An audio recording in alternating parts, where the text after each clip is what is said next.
नमः सर्वबुद्धबोधिसत्त्वेभ्यः नमः सप्तानां सम्यक् सम्बुद्धकोटीनां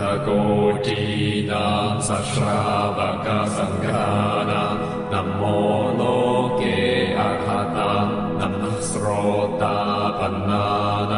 नमः सकृदागामिनां